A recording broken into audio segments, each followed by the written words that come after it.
The historic heat wave gripping Phoenix is making headlines across the country. But Phoenix Mayor Kate Gallego had a special audience today to talk about the heat and what the city is doing to fight it.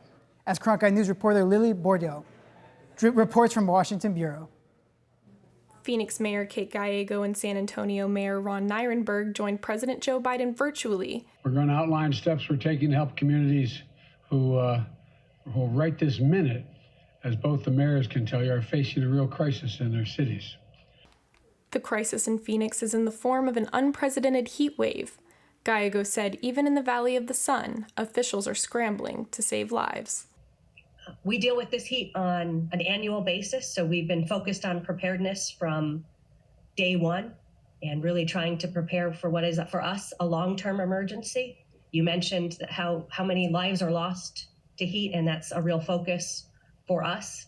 Gallego said after the White House event that Phoenix has been able to use a large share of funds from the American Rescue Plan Act to get people indoors, where they're safer from the extreme heat. We have used federal dollars for hotels to housing, as well as building new projects from the ground up. The city used ARPA funds, for example, to buy shipping containers that are converted into housing, with air conditioning powered by rooftop solar panels. Gallego said the units can be constructed indoors, protecting construction workers from the heat. Protecting workers was just one of the priorities discussed by Biden.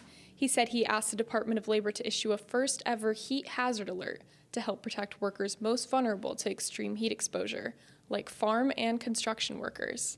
We should be protecting workers from hazardous conditions, and we will. And those states where they do not, I'm going to be calling them out. Biden said that alert will help the Labor Department ramp up enforcement of the heat safety regulations and increase inspections for those high-risk industries. We are making progress, but as you heard today, we have a lot more work to do. Gallego said part of that work includes getting Congress to declare heat a disaster like other weather crises, which could allow for federal emergency management agency funding. In Washington, D.C., Lillie Boudreaux, Cronkite News.